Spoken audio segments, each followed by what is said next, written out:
super interessante. Obrigado a quem não é de Rotary, espero que gostem das nossas reuniões. Obrigado aos companheiros em Rotary, que são de perto, são de longe, são de além-mar, estão presentes na nossa reunião. O Rotary tem algumas formalidades, e então peço ao que o companheiro Tácito toque o sino para início oficial de nossa reunião e apresente o pavilhão nacional.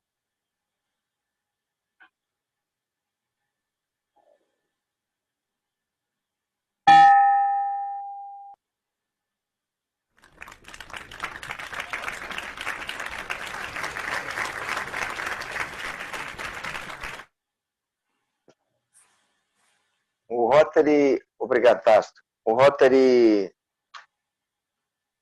tem nesse ano, rotário de 2020-2021, o lema "O Rotary abre oportunidades". Nós temos o nosso presidente de Rotary Internacional, o companheiro Holger Knack, que é do Rotary Club Herzog Lauenburg Moulin, na Alemanha. A governadora do distrito 4571 é a companheira Cassima Timone Góes Campanha. E eu, como o presidente do Rotary da Tijuca, nesse período, Gustavo Creton. Eu solicito a nossa companheira Amália da Costa Sena que nos traga o brado do Bom Pra Valer, do Rotary da Tijuca. Amália, por favor. Companheiros, nenhum de nós se julga o melhor. Tampouco diz que o clube é o maior. Mas o nosso querido Tijuca, podem crer, é bom pra valer. Obrigado, Amália. Nada. Então, novamente, eu solicito aos presentes que façam seus registros no chat. E agora passo a palavra ao nobre companheiro Antônio para que ele faça a leitura do mini currículo das nossas palestrantes de hoje, que elas irão tratar do tema PARTE, que é o Programa de Atendimento a Resgatados do Trabalho Escravo, que são a Yasmin Menezes e a Yasmin de Menezes França e a Tayane Mota. Eu passo a palavra ao nobre companheiro Antônio Pinto. Bom dia a todos, bom dia, companheiros. Yasmin de Menezes França, psicóloga e mestre em psicologia pelo FRJ, trabalha no programa de atendimento a resgatados de trabalho escravo da Caritas Arquidiocesana do Rio de Janeiro desde 2019 e possui cerca de 10 anos de experiência na área da infância e da juventude. Tayane Mota, assistente social do PARTE Caritas Rio de Janeiro, mestre e doutora em Serviço Social pela UFRJ, pesquisadora na área de política urbana e favelas, com experiência no terceiro setor e relacionamento comunitário. São essas as nossas palestrantes de hoje, dia 9 de dezembro de 2020. Obrigado, Antônio. Nós aqui olhando para as palestrantes, vemos que, apesar de novinhas, elas são baita competentes, né? E experientes. Então, com a palavra, e aí eu acho que vocês duas podem combinar quem falará primeiro, quem abordará. Fiquem à vontade. Com a palavra, né, a Yasmin e a Tayane. Por favor, muito obrigado. Boa tarde a todas e a todos. Estamos muito gratas pela oportunidade de estar aqui com vocês. Não conhecíamos ainda, né? Ainda não tínhamos nos aproximado do Rotary Club. É uma ótima oportunidade da gente estreitar laços, conhecer, né, outros parceiros. Estamos felizes de estar aqui. E além de dar um oi, uma boa tarde para todos os presentes, queríamos também dar uma atenção especial, porque tem familiares aqui presentes, pai, madrasta, tem uma companheira que também trabalhou conosco, que foi uma coordenadora muito importante aqui no programa durante alguns anos, está presente. Então, a gente está muito feliz por essa constelação de pessoas presentes aqui. Eu sou psicóloga, né? E estou nesse programa há um pouco mais de um ano. E junto com a Tayane, a gente forma uma equipe técnica. Somos uma equipe de 2 pessoas, na verdade 3, porque tem como é que fala? Assistente administrativo. Então, feita essa apresentação, eu vou passar a palavra para a Tayane, que ela vai dar início à apresentação dos primeiros slides. Só queria perguntar, Gustavo, quem passa os slides somos nós ou vocês passam? Para nós, tanto faz. Se vocês forem passar, nós lhe concedemos um perfil de administrador, aí vocês passam. Já está na agulha aí o de vocês? Se for rápido passar para a gente ser administradora. Acho melhor você passar. Ele? Eu, né? Pode passar para mim. Então, o Marcelo ou o Tácito podem passar esse perfil, botar o perfil de vocês. Marcelo, por favor. Yasmin, então.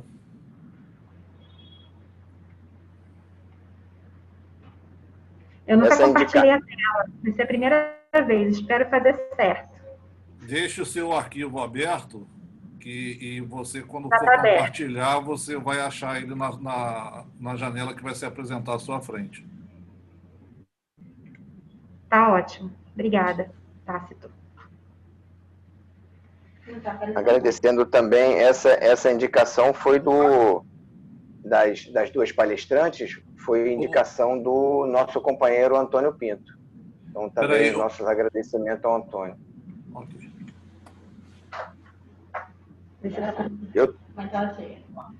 Eu já estou vendo. Como é que eu ponho? Peraí.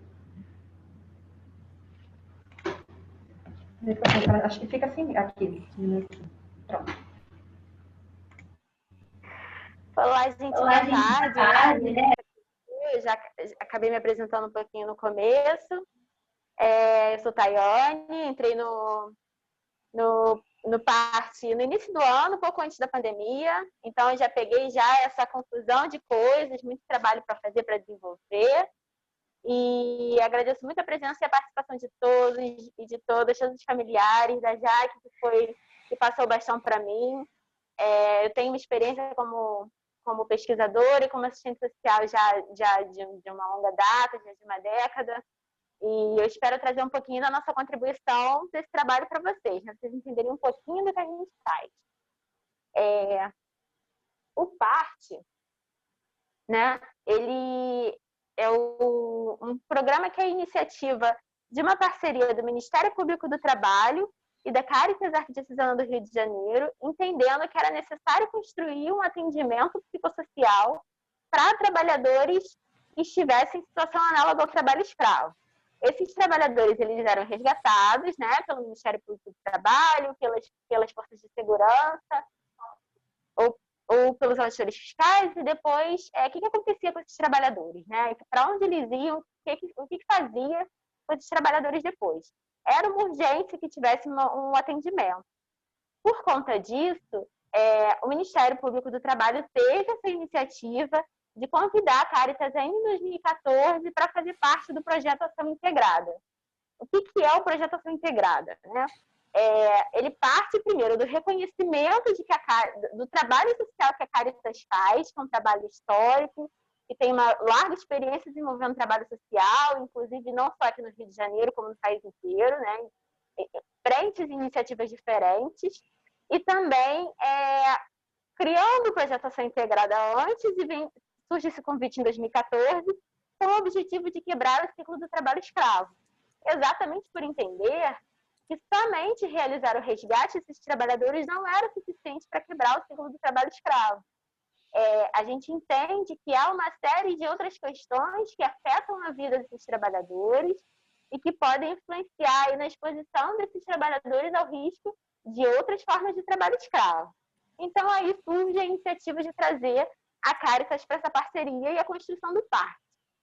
Junto com essa parceria com o Ministério Público do Trabalho, através do Projeto Ação Integrada, a gente se insere aí também na CETIP Coetrais, né? Compondo o Comitê Estadual de Enfrentamento ao Tráfico de Pessoas e Erradicação do Trabalho Escravo, sendo parceiro do Ministério Público do Trabalho, do Núcleo de Enfrentamento ao Tráfico de Pessoas e ao Trabalho Escravo da Secretaria de Estado de Desenvolvimento Social e Direitos Humanos do Rio de Janeiro, e também da Superintendência Regional do Trabalho e Emprego, né, situada no Ministério da Economia, entre outros parceiros, mas basicamente o Projeto Ação Integrada é composto por essas 4 instituições. O processo de atendimento dos trabalhadores em situação análoga ao trabalho escravo. Aí eu vou passar a palavra agora para a Yasmin.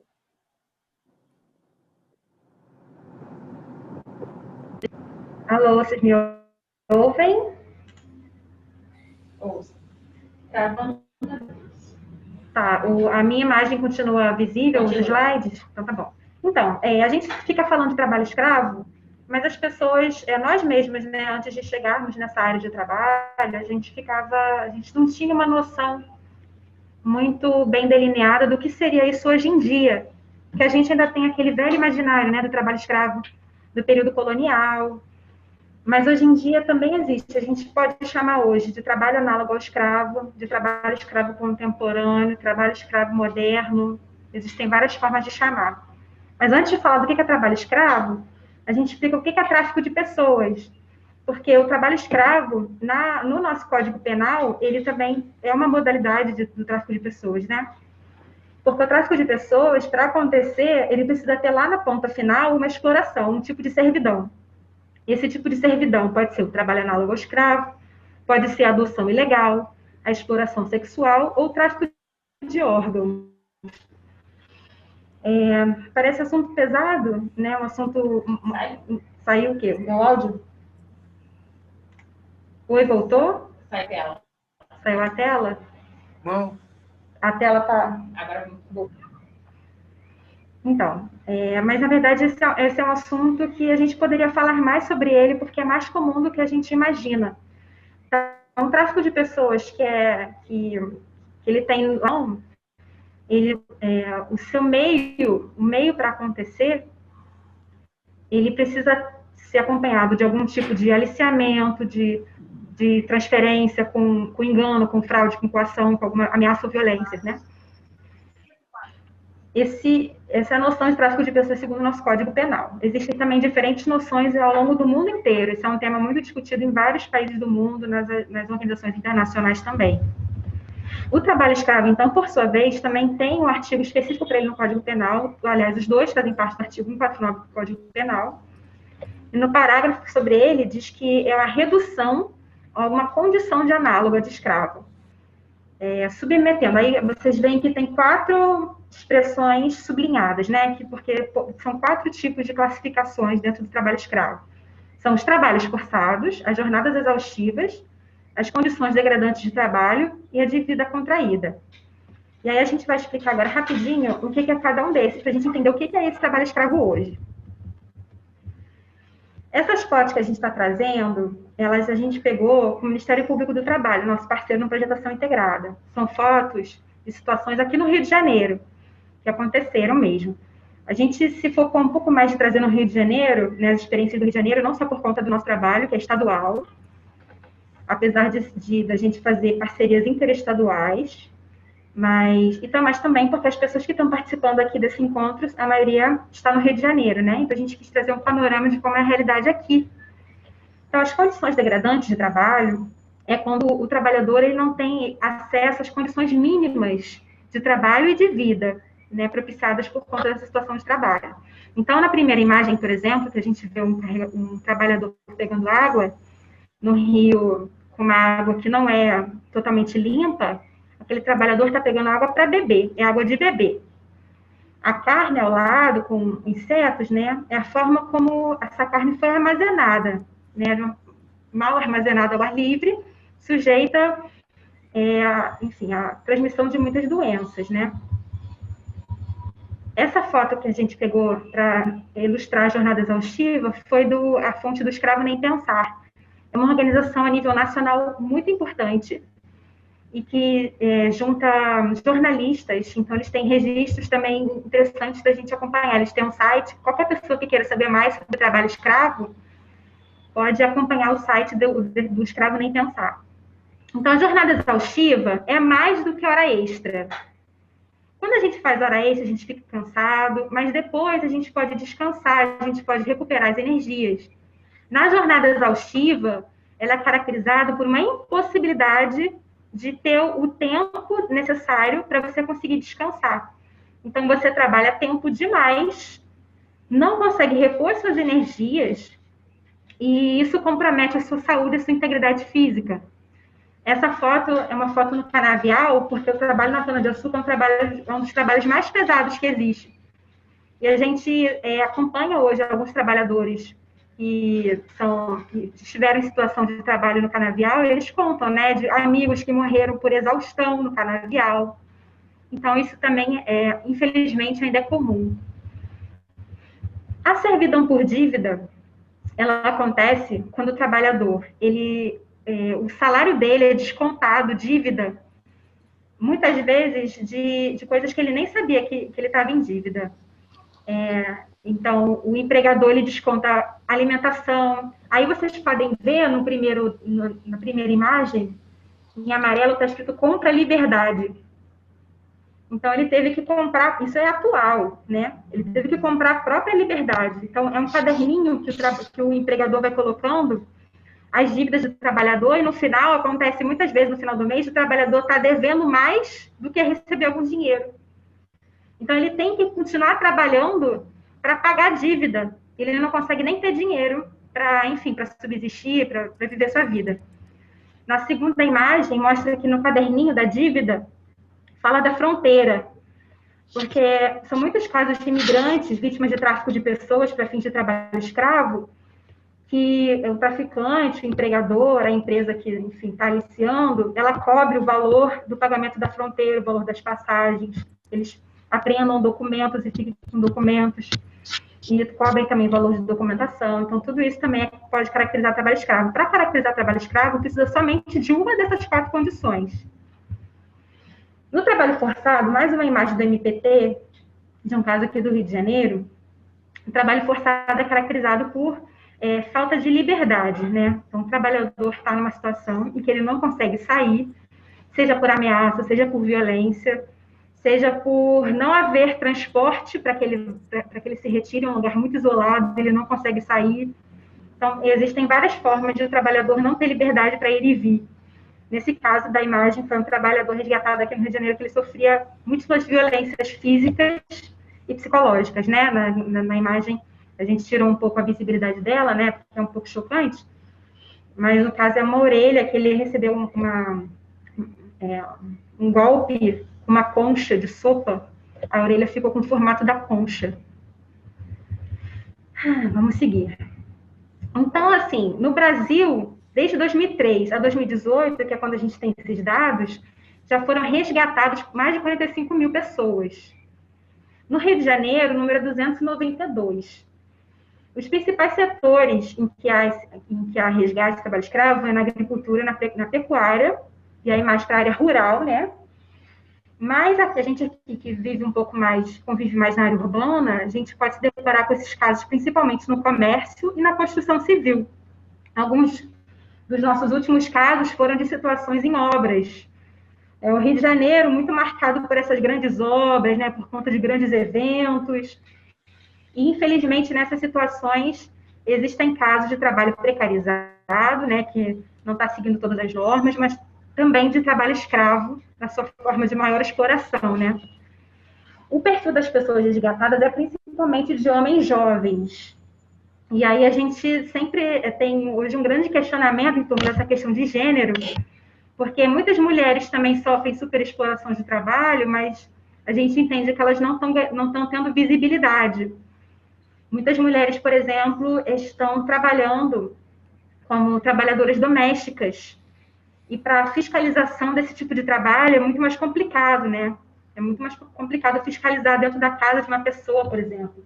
As mulheres também são muito aliciadas no tráfico de pessoas para exploração sexual. E hoje também é uma discussão, ainda é uma discussão, né? É uma questão se trabalho sexual é trabalho, se não é. Isso é uma questão dentro dos órgãos que participam do enfrentamento ao trabalho escravo.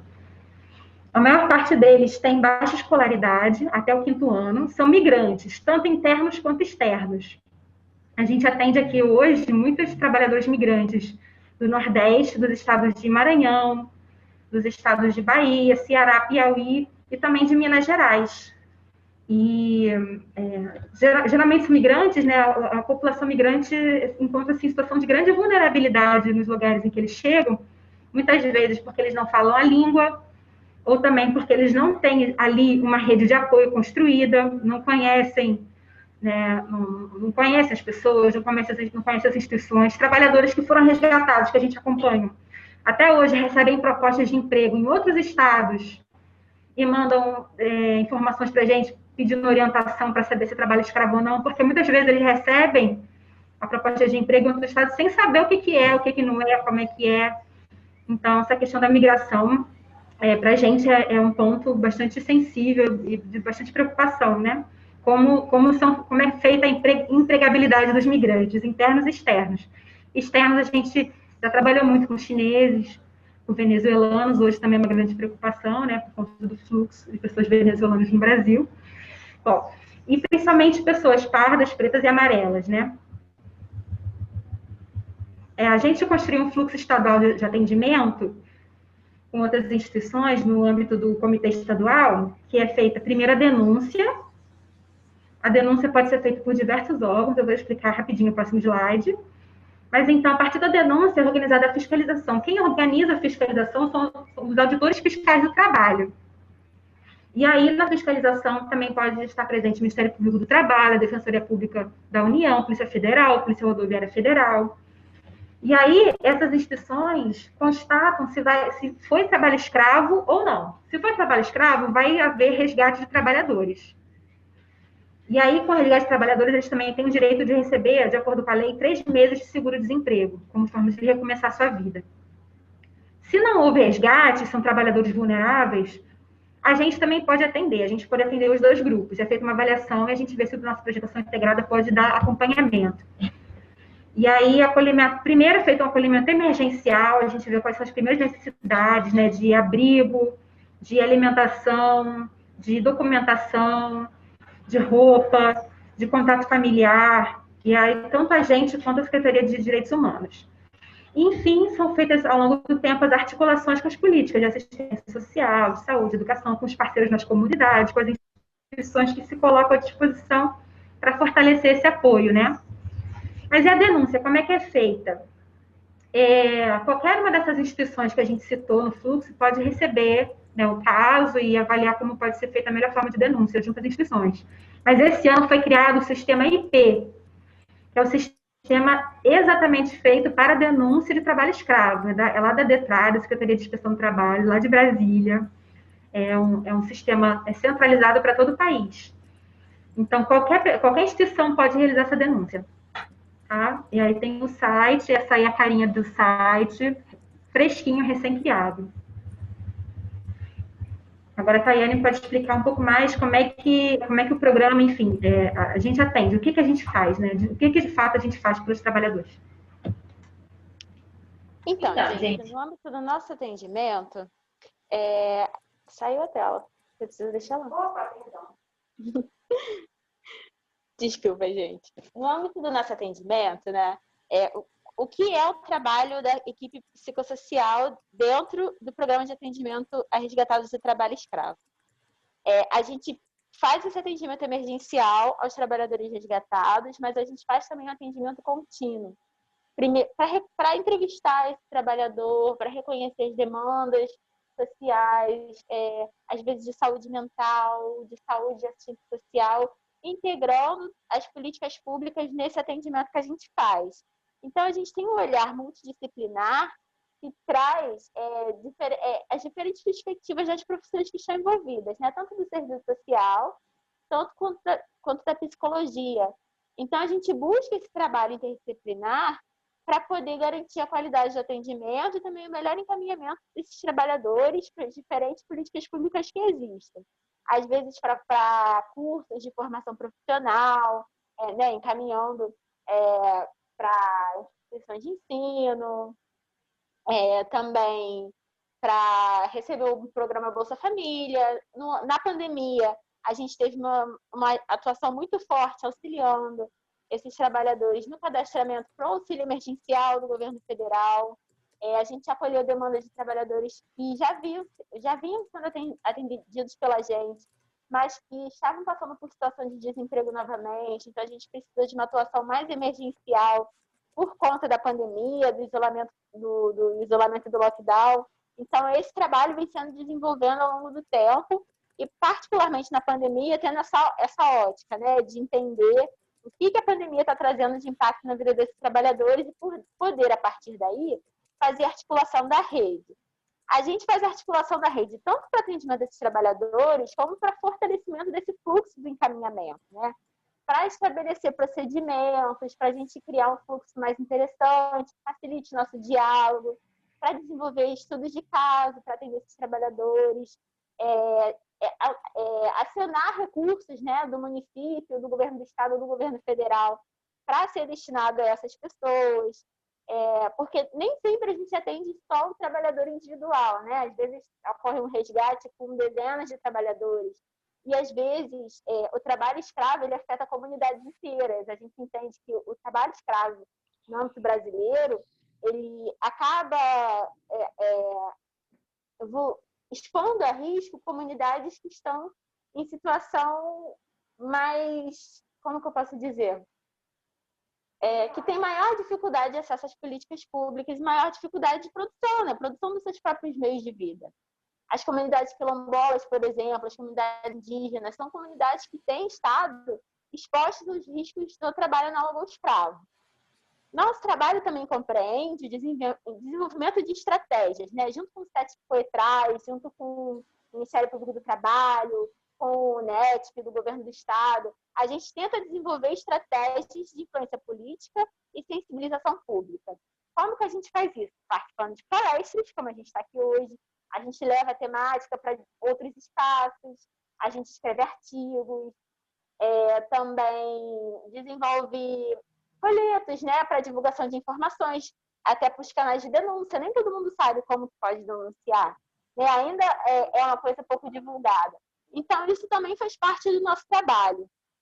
Mas não só isso, os projetos de prevenção, identificando esses grupos sociais que ficam mais expostos ao risco do trabalho escravo, esse trabalho de prevenção também a gente entende como muito importante.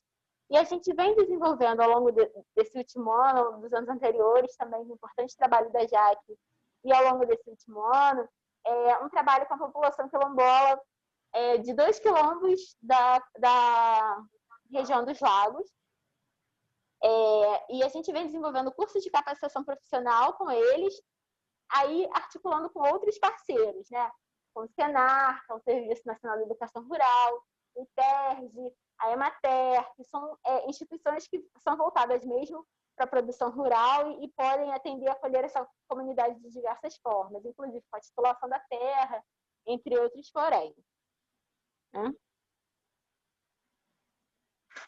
Aí a gente pode mostrar para vocês um pouquinho do nosso trabalho, como é que a gente vem desenvolvendo, né? De 2016 a 2018, foram realizados 53 acompanhamentos com migrantes chineses que foram resgatados. Em 2016, particularmente, foi a Semana de Mobilização contra o Tráfico de Pessoas, alcançando 604 pessoas. 2017, o atendimento de 81 trabalhadores e a sensibilização de outras 265 pessoas na temática. 2018, 43 atendimentos, né, 43 pessoas atendidas, e a articulação também da rede no território, fortalecendo o fluxo do atendimento a esses trabalhadores. 2019, nós conseguimos ampliar o atendimento para 361 trabalhadores vulneráveis e resgatados, e a sensibilização também de 146 pessoas. Em 2020, a gente chega com um trabalho desenvolvido no meio da pandemia, né, com 41 trabalhadores em atendimento psicossocial, 11 trabalhadores inseridos em cursos profissionalizantes, 4 projetos de prevenção e 2.206 cestas básicas doadas aí para instituições e grupos que nós entendemos mais expostos a riscos e vulnerabilidades quanto ao trabalho análogo ao escravo. Todo esse trabalho, ao longo de todos esses anos, ele é feito em conjunto, e esse trabalho em rede é o que sustenta o nosso trabalho. Então, a gente trabalha tanto no âmbito interno do Rio de Janeiro, quanto com outros estados, né? A gente aciona os núcleos de enfrentamento ao tráfico de pessoas de Minas Gerais, da Bahia, do Piauí, do Maranhão, e a gente traz uma fala, né, de um trabalhador de Minas Gerais. A gente nem sabia que existia uma rede de apoio assim. Estamos nos sentindo muito acolhidos por todos vocês. Isso é muito importante e muito bonito. Por favor, nunca desistam das coisas que vocês fazem, porque é muito importante na nossa sociedade atual. No planeta Terra, ter seres humanos bons. Não desistam de vocês. Por que a gente traz essa fala? Muitos dos trabalhadores que a gente tem atendido coincide com o que o Brasil tem apontado como os principais estados com índices de trabalhadores resgatados, que são exatamente Maranhão, Piauí, Minas Gerais e Bahia. E esses trabalhadores que a gente tem atendido migram desses estados para cá.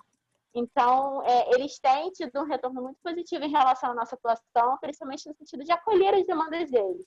Nem sempre a gente consegue resolver todas as questões que aparecem, mas a gente tem um trabalho de escuta e de acolhimento que é muito importante.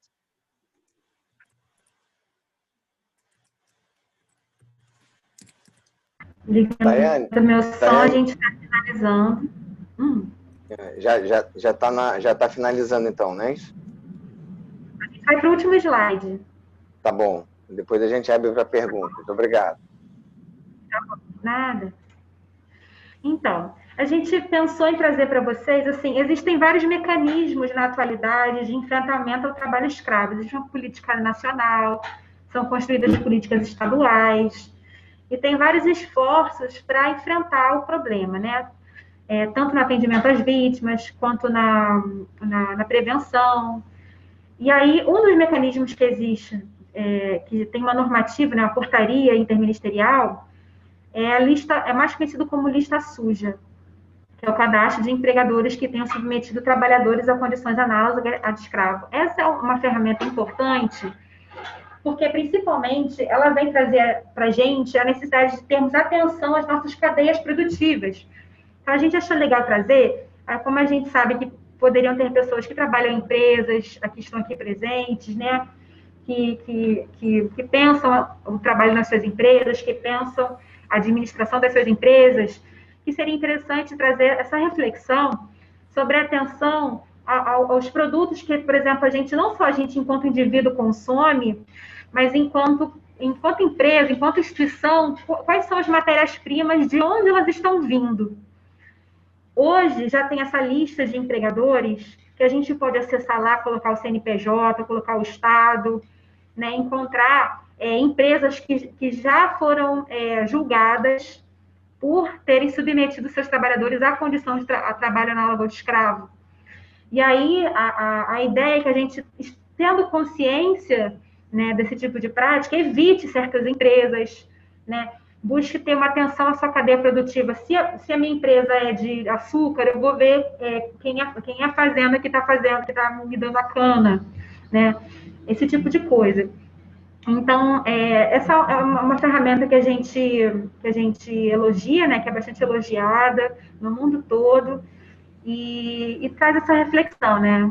A gente pode observar um pouco melhor ao nosso redor, né? A gente sabendo o que é trabalho escravo, que o Brasil é um país que tem um grande índice de exploração de trabalhadores, né, e que existem muitos casos ainda de superexploração do trabalho, a gente pode ficar atento para colaborar, não só a gente empregando pessoas de forma digna, mas também observando os nossos parceiros, né, como é que eles estão lidando com as suas relações de trabalho, né?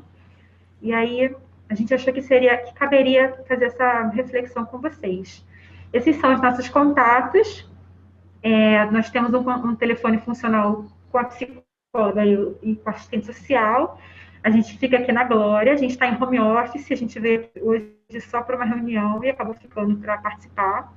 Mas estamos à disposição e muito interessadas em ouvir vocês também. Obrigado, muito obrigado, Yasmin, a Tayane. O que fazemos agora, quem deseja fazer alguma intervenção com pergunta, né? Levanta tem um acionamento dentro do chat, que você levanta a mão, ou fica com a mãozinha levantada assim, a gente tenta, né? Tenta localizar, o Tasso tenta localizar. Já tem alguém inscrito, Tasso?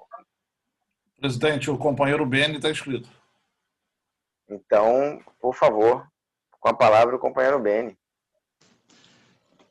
Eu não deixo de dar meus pitacos e fazer minhas perguntas, não tem jeito.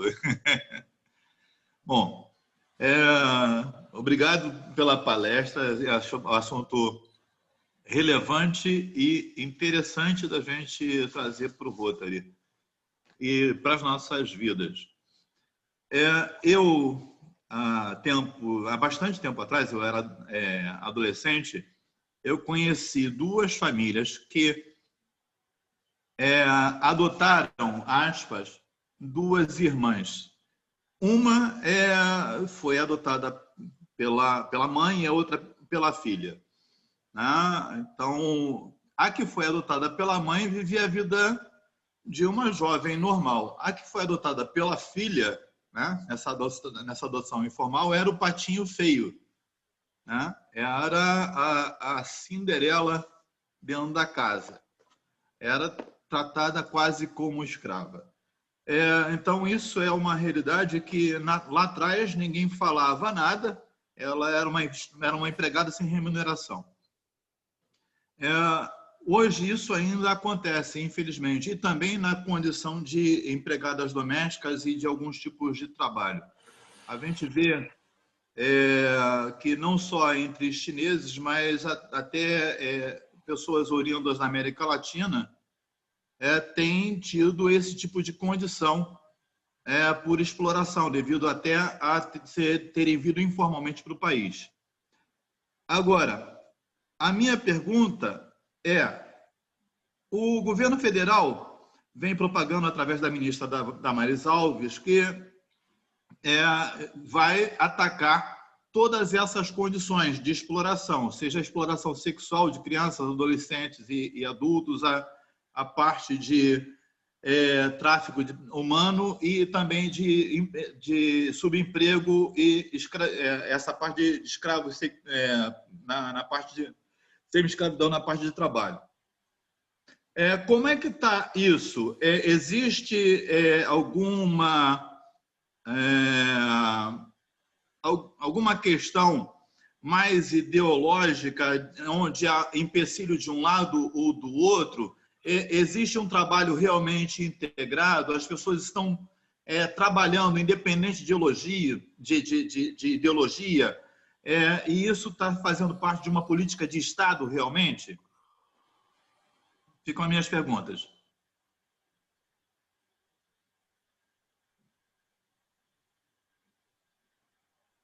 Conseguiram me ouvir? Consegui sim. A gente tem... esse trabalho é feito articulado, né? Ministério da Economia, através da CIT, Ministério Público do Trabalho, Governo do Estado, com o NETP e a gente Caritas. Existe um grupo móvel, né? Desde os anos 90, esse grupo móvel ele atua em todo o território nacional e ele vai em algumas situações de emergência para além das sessões que acontecem especificamente em determinadas localidades do Estado. Isso funciona.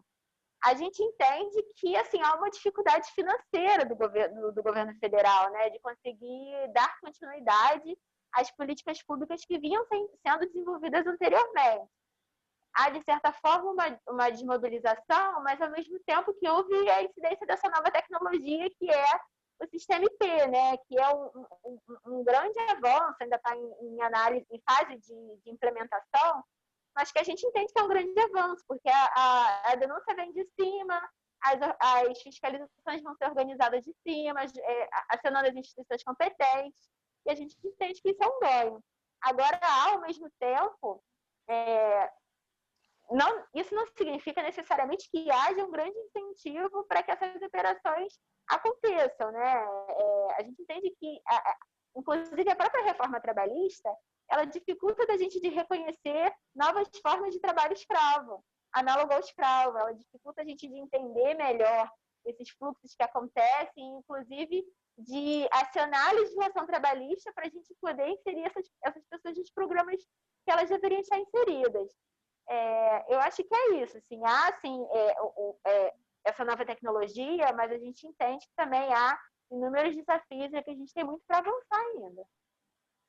Só para complementar a colega, que falou muito bem, a gente hoje tem pessoas muito engajadas, né, nas esferas municipais, estaduais e federal, no combate ao trabalho escravo. Né? Além do comitê estadual que a gente participa, existe também o comitê nacional, né, que participam atores da sociedade civil e também do governo.